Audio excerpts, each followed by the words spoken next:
Hello, I'm Randy Hudgins, head football coach at Columbia City High School in Columbia City, Indiana. I want to thank ChiefPigskin.com for the opportunity to present to you today. I would like to talk about today is our 4 vertical concept, and like many things I'll talk about, these are things that have worked for us, and hopefully you can take something from it and use it in your program. What we first talk about whenever we introduce the 4 vertical concept and anything in our passing game is having proper alignment and proper spacing, because those are always the key to a successful passing game. It's not just about what routes you run and throwing and catching. A lot of it's alignment and assignment and things of that nature. So this is our basic jet formation. As you can see, we have 4 wide receivers. We're in the shotgun with 1 running back. A lot of times our receivers will be asked to change their splits and alignment based on what play is being run, and this is no different. A lot of times we tell our X receiver and our Z receiver on the other side that they need to line at the numbers or the top of the numbers, and then our A and our B receivers, we want them as close to the hash as possible if we're in the middle of the field, for instance. Pre-snap wise on our 4 verticals, first you want to be able to call this both directions because it'll help you take advantage of the defense and go to where the green grass is the most. If we have a cover 2 look, then we're wanting to get the ball right into the middle of the field, usually with our A or our B, and usually that's the backside guy. If we're in the middle of the field, it doesn't really matter, but if we're on, let's say we're on a hash mark, and the wide side of the field will be this direction, then we're going to want to get the bender to the middle of the field from the wide side because there's more green grass. Typically, if he's on the hash, teams will usually align with the safety on the hash and this safety over here with not very much over here. For the X's and the Z's, we ask them to get an outside release because usually we have a squat corner that's pretty close, and that, by outside releasing, that will run the corner and keep good spacing. We want the A receiver to get as close to the hash in the middle of the field as possible to get this guy moving towards him. The Z receiver, very similar to the X receiver, he's wanting to take an outside release and get that corner up the field. The key on this is our B receiver getting to the middle of the field. If there's a linebacker in his way, then he's going to have to somehow avoid that guy through his release and through a couple of different moves that we work during the week. The best of all possible worlds is if he's not challenged coming off. Usually we tell him to get to about 10 yards and then bend into the middle of the field. Usually that ball is thrown about 12 to 15 yards, and it's not much of an arch. It's more on a line drive pass. If he gets to about 15 yards and the ball hasn't been thrown yet, we ask him to actually cut up the field in between the 2 safeties rather than run across the field and risk coming into the coverage area of the free safety. This is probably what we start off with against any cover 2 type scheme because the safeties are so often taught to stay on the hash that the middle of the field is generally open, and this is our 3rd down long play. It's a good 1st and 10 play. It's a good play to kind of reverse momentum. Now I want to move over and talk a little bit about how we deal with a 1 high safety look. A lot of teams that we face are always afraid of the 4 vertical look, and so they put 2 safeties deep. That's your goal.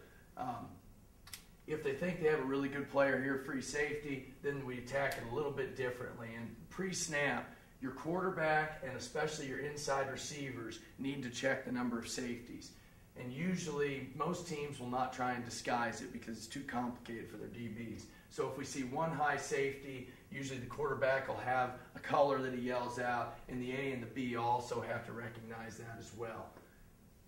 The big problem that you always run into is getting jammed by the flat defenders. And so we work a lot through our one-on-one route timing drills throughout the week in order to defeat that outside linebacker's jam.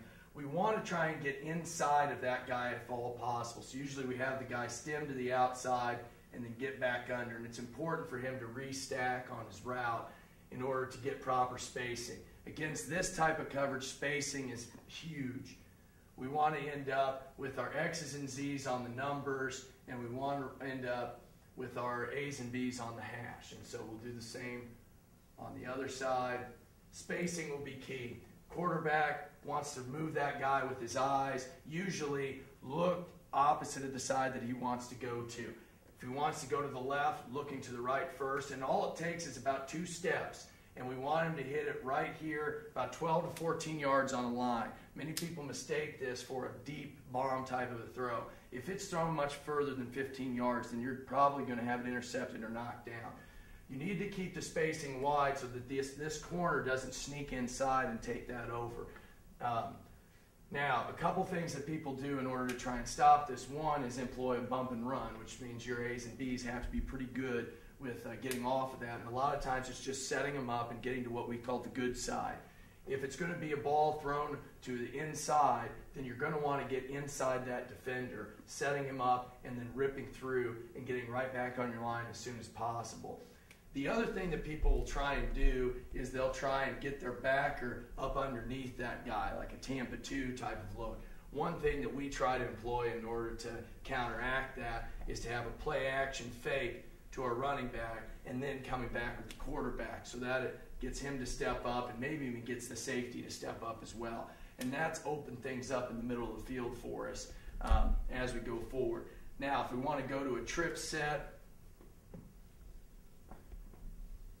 there are specific looks that really lend themselves well with a trip set. You can motion to that trip set, but when we're in trips, there's a couple things we're trying to do. A lot of times people will rotate their coverage over, or if we're facing a one high safety look, they'll probably move that free safety over. Our number one reason we go to trips is to try and isolate this guy on the backside. A really good goal line play for us, 10-yard line and in, is just running a couple steps inside to get him to move and then fading back to the corner. And you have to have some way in your offense to call this play to both sides. Even if you have trips to the right, if I have some way to call it to the left through your numbering system or something else. Now, if we're wanting to go to the front side, one of the advantages of having the trips out this direction is we can even more so manipulate this free safety. Big thing that we want to do is get this receiver all the way to the opposite hash, trying to avoid the linebackers inside. We tell him he's got to find an opening between those two guys. The B receiver has almost the exact same assignment, and they need to make sure that when they align a little bit closer so these two guys are almost together. Again, he wants to get inside to the good side and straight up the field. This Z receiver really has to bend out toward the sideline, probably in between the numbers and the sideline, and that's key. And you have to practice this throughout the week because otherwise these two are too close together and one guy can cover two of them. Our goal is this guy's got to make a decision right away. If he takes so much as 2 steps this direction, then we're putting the ball right there. If he stays in the middle of the field, then we're hitting this guy coming across. When you finish up, essentially your guys are going to be in the same position. Numbers are outside. Hash, and that's got to be your line of thinking. Those guys have to end up there or the play will not work. A couple things that we try and do off this to counteract a few things and that you can do very simply as we end up here. One option that you may have is to send this guy on an under route. That works a couple different things. That can be a hot route in case they blitz the 2 inside backers. And another thing that you can also do is flaring your back out the opposite direction. If they want to go with a man under one high safety or 2 high safety, then this guy runs with him and he can be wide open. This can also be an opportunity for a hot route if this guy wants to come blitzing off the corner. That's stuff you work with the quarterback with. You probably bring this running back in on 7-on-7 or Skelly periods in order to do that.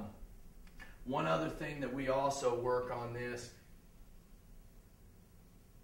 is a comeback route off this same strategy, especially if this corner's playing off, or it's a 3rd down and 7 and you need to get a 1st down. They're probably going to be playing deep. Or if you just have a matchup that you like. And you can run this out of the trips formation or you can run it out of a 2x2 formation. Essentially, we're running the same thing, but we're just going to tag comeback routes on the outside. And you can just put a tag route onto the end of it. And a lot of times this works better into the short side of the field because it's a shorter throw for the quarterback. Essentially, what we're looking for is to get this guy out of the flats and then this guy will be told, don't get beat deep, and you just have to snap it all. This is a throw that involves a huge amount of timing, and so if I were to tell you one thing about running the comeback is you probably have to run about 100 times before you run in the game. We work it every single Wednesday. We work 5 to 10 reps with it in one-on-one periods, and we work it several times during our team period. So hopefully that gives you at least a little bit of an idea with the 4 vertical concept. It's something that you can employ from various formations. We choose to use it from our 2 major formations, which we call jet and trips, but it's something you can run with tight ends and a myriad of different formations. It's been very good to us, but I can't emphasize enough that if you're going to run a spread type of an offense, this is where you have to start with threatening the opponent deep. Every receiver needs to be sold on the fact that they need to sell the deep route on every single play, and this is the number one way to do it. And there's a couple different things that you can adjust off of it depending on what the defense does, but you have to threaten them deep no matter what. If you have a quarterback who can throw the ball down the field really well, then you use this probably 5-10 times a game. If you don't have a quarterback that throws the deep ball particularly well, then you run one of the adjustments off of it, or you maybe throw it 2 or 3 times just to keep the defense honest.